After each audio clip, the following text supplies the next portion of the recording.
Set में मैंने YouTube पर आखिरी क्लास ली थी और आपसे कहा था कि मैं एक यात्रा पर जा रहा हूँ, जिसे आप वनवास कह सकते हो या आत्ममंथन। उस दिन से लेकर आज तक आप लोगों के हज़ारों कमेंट्स आए कि भैया आपने पढ़ाना छोड़ दिया, आप राजनीति में क्यों जा रहे हो? वो तो गंदी जगह है, आप पढ़ाना छोड़ दोगे तो फिर हमें कौन पढ़ाएगा? मैं पिछले 2-3 महीने से लगभग उस तरह की प्रतिक्रियाओं को, कमेंट्स को देख रहा था, पढ़ रहा था और मैं कहीं न कहीं आपकी नाराज़गी भी महसूस कर रहा था और आपकी उम्मीद भी, लेकिन मैं चुप था। जानते हो क्यों? क्योंकि शोर मचाने के लिए सिर्फ गले की ताकत चाहिए, लेकिन सच बोलने के लिए जिगर की ताकत चाहिए और ऐसा कह सकते हैं कि वो ताकत जुटाने में मुझे थोड़ा वक़्त लगा। महान दार्शनिक अरस्तू ने सदियों पहले कहा था, man is by nature A political animal. मनुष्य स्वभाव से ही एक राजनीतिक प्राणी है। लेकिन हमारे देश में हमने राजनीति को एक गाली बना दिया है। हमने मान लिया है कि अच्छे पढ़े-लिखे लोग, संवेदनशील लोग राजनीति में नहीं जाते। हमने मान लिया है कि राजनीति सिर्फ बाहुबलियों और रसूखदारों का खेल है और यही वो सबसे बड़ा झूठ है जिस बारे में बात करने के लिए और आपके सवालों का जवाब देने के लिए आज मैं यहाँ बातें कर रहा हूँ। आज मैं किसी पार्टी का प्रवक्ता बनकर नहीं बैठा हूँ। आज मैं यहाँ नवीन शर्मा बनकर बैठा हूँ। वही नवीन शर्मा जिसने एक किसान के घर में पैदा होकर के और जितने कम संसाधनों में कोई व्यक्ति खुद को कामयाब कर सकता है, जितनी मेहनत कोई खुद को कामयाब बनाने के लिए कर सकता है, उतनी मेहनत की। मेरे साथी जानते होंगे, जब मैं ऑफलाइन पढ़ाता था तो पूरे दिन वो पसीनों में भीग करके पढ़ाना, पसीने में भीग कर पढ़ाते हुए सबने देखा होगा, वो अपनी एक शुरुआत रही थी।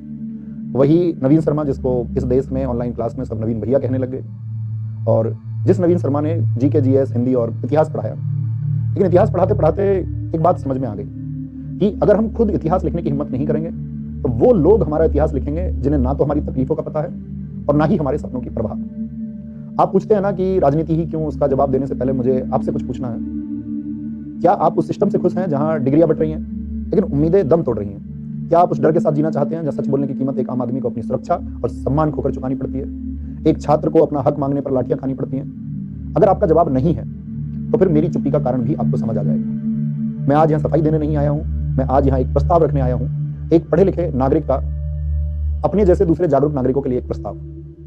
मैं देख रहा हूँ हर तीसरा कमेंट यही है कि भैया राजनीति तो गंदी होती है, आप अच्छे टीचर हो, आपको इस कीचड़ में नहीं उतरना चाहिए, गंदी है, बिल्कुल गंदी है, कीचड़ है, 100% कीचड़ है। लेकिन कभी सोचा हम ऐसा क्यों सोचते हैं कि राजनीति कीचड़ है और यह कीचड़ हमारे घर के आंगन तक कैसे पहुंचा? क्योंकि हम जैसे पढ़े लिखे लोग, हम जैसे सभ्य लोग नाक मुंह सिकोड़ कर किनारे खड़े रहे।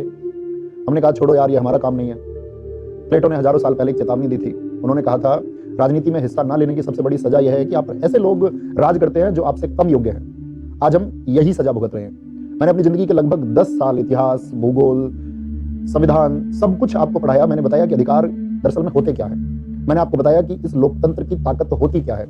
लेकिन जब मैं इन सबके बारे में सोचता था तो एक सवाल मुझे हमेशा परेशान करता था, क्या फायदा उस इतिहास को पढ़ाने का जब वर्तमान में इस देश में पेपर लीक जैसी व्यवस्थाएं हो रही हों और उसके बदले में कोई सुनवाई ना हो? क्या फायदा उस संविधान को रटाने को जब एक छात्र अपने हक के लिए सड़क पर निकले तो उसे लाठियां मिले?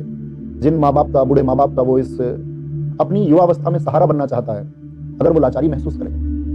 मैं क्लासरूम में बैठकर आपका कैरियर तो बना सकता हूं, लेकिन उस सिस्टम को कैसे ठीक करूं जो नौकरी देने के नाम पर आपके साथ जुआ खेलता है? एक डॉक्टर मरीज को बचा सकता है, लेकिन अगर अस्पताल में ऑक्सीजन ही ना हो तो डॉक्टर क्या करेगा?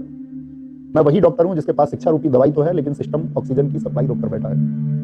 इसलिए राजनीति में आने का फैसला मैंने शौक से नहीं लिया है। यह फैसला मैंने इसलिए लिया है कि सिस्टम में मौजूद इस गंदगी को हम सब मिलकर साफ कर सके। क्योंकि अब मुझे समझ में आ गया है कि अगर कीचड़ साफ करना है तो गंदे होने का जो डर है वो छोड़ना पड़ेगा। राजनीति में आने का फैसला मैंने किसी एक रात में नहीं लिया है। इस फैसले के पीछे बहुत, अगर मैं कहूं तो हाँ, एक रात का जिक्र हम कर सकते हैं। आपको पता होगा 2024 जब 60,244 सिपाही भर्ती की वैकेंसी आई थी, हर घर में खुशी थी। मेरे पास भी लाखों बच्चे लाइव पढ़ रहे थे। अपने लाखों भाई बहन की आंखों में मैंने वो चमक देखी थी कि भैया इस बार वर्दी पहनकर बूढ़े माँ बाप का सहारा बनेंगे।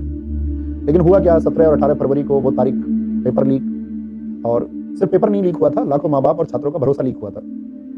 उस दिन ऐसा लगा कि जो सब कुछ हम पढ़ा रहे हैं वो सब बेकार है और सब तरीके से सबने अपनी अपनी तरह से बातें रखी। आप लोगों के लिए सड़क पर उतरने का एक फैसला लिया। मैंने सोचा कि सरकार सुनेगी, सिस्टम सुनेगा। सिस्टम और सरकार ने सुना, लेकिन बदले में हमने क्या झेला? हमारे घर पुलिस भेज दी गई और परिवार के सभी लोगों का हाउस अरेस्ट कर लिया गया। दर्जनों पुलिस वालों ने हमारा घर और गांव कई दिनों तक घेर कर रखा। हमारे घर में जो भी सदस्य थे, तो जितनी भी मानसिक उत्पीड़न किसी का किया जा सकता था वो किया, जिसका इस सबसे कोई लेना देना नहीं था। मैं ये चाहता तो मैं भी सोचता कि ठीक है, बाकी सबकी तरह हम भी मूक हो जाते हैं, हम भी चुप हो जाते हैं। लेकिन मैंने चुप ना रहने का फैसला किया और फिर अंत में लखनऊ आंदोलन में पहुंचने के लिए बहुत, मतलब छिपते छिपाते फोन वगैरह सब बंद रख के हम पहुंचे।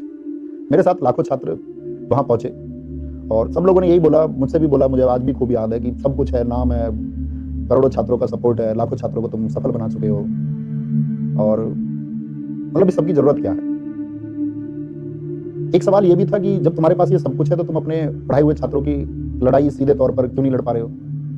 उस दिन मुझे एक बात समझ आई कि चाहे मैं कितना भी अच्छा पढ़ा लूँ, आप चाहे कितना भी अच्छा पढ़ लें, लेकिन अगर फैसला लेने वाली कुर्सी पर गलत आदमी बैठा हो और वो एक साइन करके मेरी और आपकी ज़िंदगी को बर्बाद कर सकता है, उस दिन मैंने निर्णय किया कि अब नाइंसाफ़ी होने पर सिर्फ माँगेंगे नहीं, अब उस जगह जाएँगे जहाँ फैसले किए जाते हैं।